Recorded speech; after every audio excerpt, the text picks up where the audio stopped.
Avant, quand on fumait une cigarette, on savait que c'était nocif et dangereux. Aujourd'hui, avec une cigarette électronique, on sait que l'on ne sait pas vraiment ce qu'on fume. Est-ce que vous savez ce qu'il y a dans le liquide de votre cigarette électronique?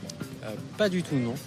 Non, mais il y a moins de produits toxiques que la cigarette basique, dans la logique des choses. J'ai entendu des rumeurs comme quoi il y a de l'antigel et qu'on utilise pour les avions, mais après je sais pas trop ce qu'il y a. Il y a, je crois, un peu d'alcool, glycol ou alcool. De la vapeur d'eau, c'est tout ce que je sais. Je voudrais bien savoir ce qu'il y a dedans vraiment parce que ils expliquent pas et c'est vrai que sur les petits flacons, il y a quand même une tête de mort en fait dessus. Je pense que si ça marche autant, c'est qu'il doit bien y avoir une raison et que dedans, il ne doit pas y avoir que de la vapeur d'eau, quoi. Car en tout cas, ça marche, du moins en termes de vente. La cigarette électronique, c'est un des succès de l'année. Parti de rien ou presque, il y aurait aujourd'hui plus d'1 million d'utilisateurs. Et sur Internet, tout est fait pour vous rassurer. Économique, idéal pour arrêter de fumer et surtout sans danger. À lire tous ces sites, on aurait donc trouvé un produit miracle. Alors pour en savoir plus, nous sommes allés à la rencontre de plusieurs vendeurs de cigarettes électroniques, en nous faisant passer pour un client lambda qui cherche juste à savoir si vapoter, ça peut nuire à la santé. C'est pas dangereux pour la santé? Pour l'instant, rien n'a encore été trouvé. Et du coup, au niveau des... ça craint pas. Même la vapeur pour la santé et tout. Il n'y a pas d'effet secondaire. Là, pour un quotidien, 500 points, il a dit le professeur Habitude. Certaines personnes, c'est très rare, qui peuvent être allergiques au glycol, mais on va dire que c'est 1 pour 1000. Donc, en général, avant l'allergie, c'est plus que ça nous fait tous sauter un petit peu. Vous avez sinon un rapport sur le site du ministère de la Santé de 300 pages sur l'effet du propylène-glycol et de la cigarette électronique. C'est donné pour 1000 fois moins nocif. Pour 1000 fois moins nocif. que la cigarette. Quand je lis des articles sur la cigarette électronique, il y a beaucoup d'avis favorables. Mais ça n'a pas duré, parce que le mois dernier, une enquête parue dans le magazine 60 millions de consommateurs a fait tousser les vendeurs de cigarettes électroniques. Selon leur étude, la vaporette ne serait pas aussi inoffensive que ça. Le verdict il est mitigé. Effectivement, une cigarette électronique c'est moins nocif qu'une cigarette classique. Il n'y a pas de tabac, donc il n'y a pas tous les produits de combustion du tabac. Donc ça c'est évident. Pour autant, c'est pas un produit qui est aussi inoffensif que ce qu'on veut nous faire croire. Nous, notre étude a montré que les vapeurs de cigarettes électroniques contiennent des produits potentiellement cancérigènes, notamment du formaldéhyde, de la l'acroléine qui est un produit qui est toxique, de l'acétaldéhyde, des métaux. Et les mentions sur les flacons peuvent être fantaisistes par rapport à ce qu'il y a dans la réalité. C'est l'un des points soulevés par l'étude. Les étiquettes sur les liquides ne nous diraient pas toute la vérité.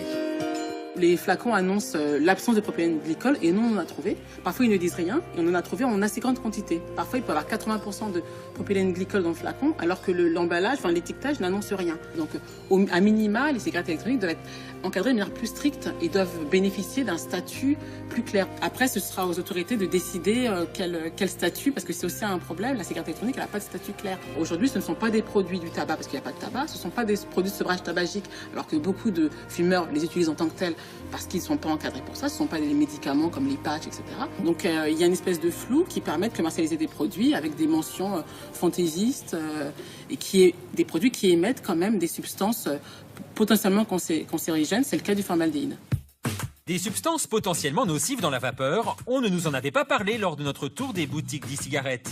Alors on a décidé d'y retourner, histoire de savoir s'il fallait avoir peur d'avaler de l'acroléine, de l'acétaldéhyde ou du formaldéhyde par exemple. Le formaldéhyde. Ouais. Il faut savoir que ce composant-là, il s'émane de tous les meubles et de toutes les peintures que vous avez chez vous, vous en aspirez toute la journée.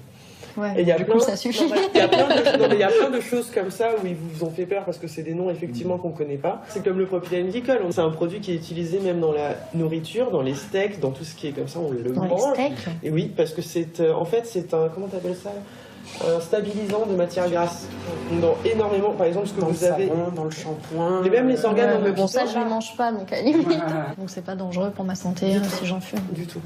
Et tu as énormément de médecins qui le conseillent, même aux femmes enceintes. La dernière fois, on a une cliente en femme enceinte, c'est son médecin qui lui a dit de venir ici. Dès que vous voyez que c'est cher, il n'y a pas d'inquiétude. Enfin, il n'y a pas d'inquiétude. Je ne peux pas vous dire à 200% qu'il n'y a pas d'inquiétude à avoir. Ça serait malhonnête de ma part de dire ça, mais moi, je ne sais pas. Ah oui, quand même. Ah oui, quand même. D'autant que si on insiste un peu, on se rend compte que certains vendeurs le reconnaissent. Oui, la cigarette électronique peut être dangereuse, à condition qu'elle soit vendue par leurs concurrents. Après, c'est comme les boutiques de téléphone. Ouais. Au début, ça a poussé parce que ça faisait de l'argent. La cigarette électronique, c'est pareil. Ouais, il y en a partout. Hein, donc, vous avez beaucoup de magasins qui ouvrent et qui vont refermer petit à petit après parce qu'ils Ils conseillent mal leurs clients, ils leur disent n'importe où et n'importe quoi. Et à peu près, il y aurait combien de boutiques fiables, enfin de marques fiables, d'enseignes? Pas tant que ça. Je suis sûr que j'aurai plus d'enseignes à se méfier que d'enseignes où allez-y les yeux fermés. Forcément, avec un marché qui pèse 40 millions d'euros, c'est chacun pour soi. Les vendeurs de cigarettes électroniques ne s'accordent en fait que sur un seul point. Ils ne feraient pas un peu n'importe quoi avec leurs tests, tous ces journalistes? Et c'est-à-dire qu'eux, ils ont pas fait les tests à vide. C'est ça que je comprends pas. Pour trouver ça, si. La machine a forcément dû cramer à vide. Ce journaliste, il s'est fait incendier par que ce soit les utilisateurs, que ce soit les pneumologues, les cancérologues, en disant que c'était des grosses conneries. Si je vais chercher la pire cigarette qui existe, vendue sur la plage, sur un marché, les tests sont pas forcément bons. Il faut qu'ils trouvent quelque chose. Hein. Ils sont obligés. C'est le marché qui est en pleine évolution. Donc ils trouvent des petits trucs.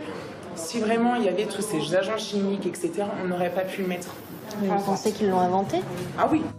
Une chose est sûre dans cette histoire, il y a forcément quelqu'un qui essaye de nous enfumer. Succès de l'année. Parti de rien ou presque, il y aurait aujourd'hui plus d'1 million d'utilisateurs. Et sur Internet, tout est fait pour vous rassurer. Économique, idéal pour arrêter de fumer et surtout sans danger. À lire tous ces sites, on aurait donc trouvé un produit miracle. Alors pour en savoir plus, nous sommes allés à la rencontre de plusieurs vendeurs de cigarettes électroniques, en nous faisant passer pour un client lambda qui cherche juste à savoir si vapoter, ça peut nuire à la santé. C'est pas dangereux pour la santé? Pour l'instant, rien n'a encore été trouvé. Et du coup, au niveau des... Enfin, ça craint pas, même la vapeur pour la santé et tout. Il n'y a pas d'effet secondaire. Là, pour un quotidien, 500 points, il a dit le professeur Avitu. Certaines personnes, c'est très rare, qui peuvent être allergiques au propylène, mais on va dire que c'est 1 pour 1000. Donc, en général, avant l'allergie, Avant, quand on fumait une cigarette, on savait que c'était nocif et dangereux. Aujourd'hui, avec une cigarette électronique, on sait que l'on ne sait pas vraiment ce qu'on fume. Est-ce que vous savez ce qu'il y a dans le liquide de votre cigarette électronique? Pas du tout, non.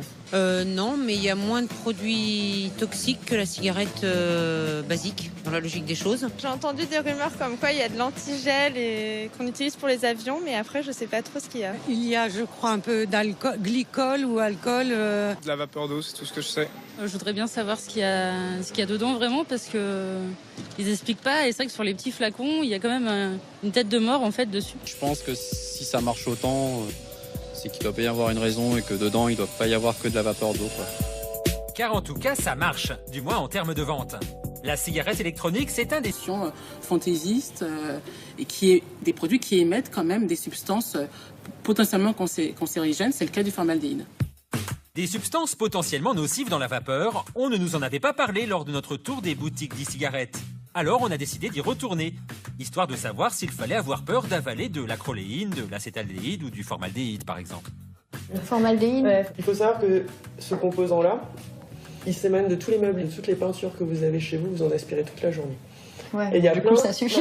Il y a plein de choses comme ça où ils vous ont fait peur parce que c'est des noms effectivement qu'on connaît pas. C'est comme le propylène glycol. C'est un produit qui est utilisé même dans la nourriture, dans les steaks, dans tout ce qui est comme ça, on le mange. Dans les steaks? Et oui, parce que c'est en fait c'est un, comment t'appelles ça, un stabilisant de matière grasse.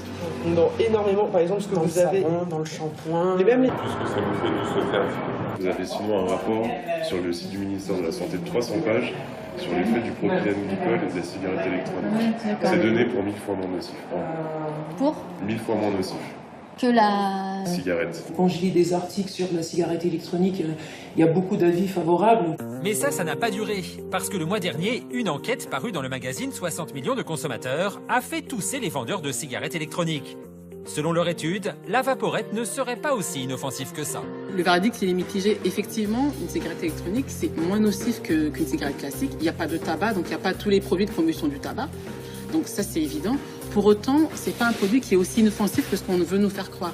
Nous, notre étude a montré que les vapeurs de cigarettes électroniques contiennent des produits potentiellement cancérigènes, notamment du formaldéhyde, de l'acroléine, qui est un produit qui est toxique, de l'acétaldéhyde, des métaux. Et les mentions sur les flacons peuvent être fantaisistes par rapport à ce qu'il y a dans la réalité. C'est l'un des points soulevés par l'étude. Les étiquettes sur les liquides ne nous diraient pas toute la vérité.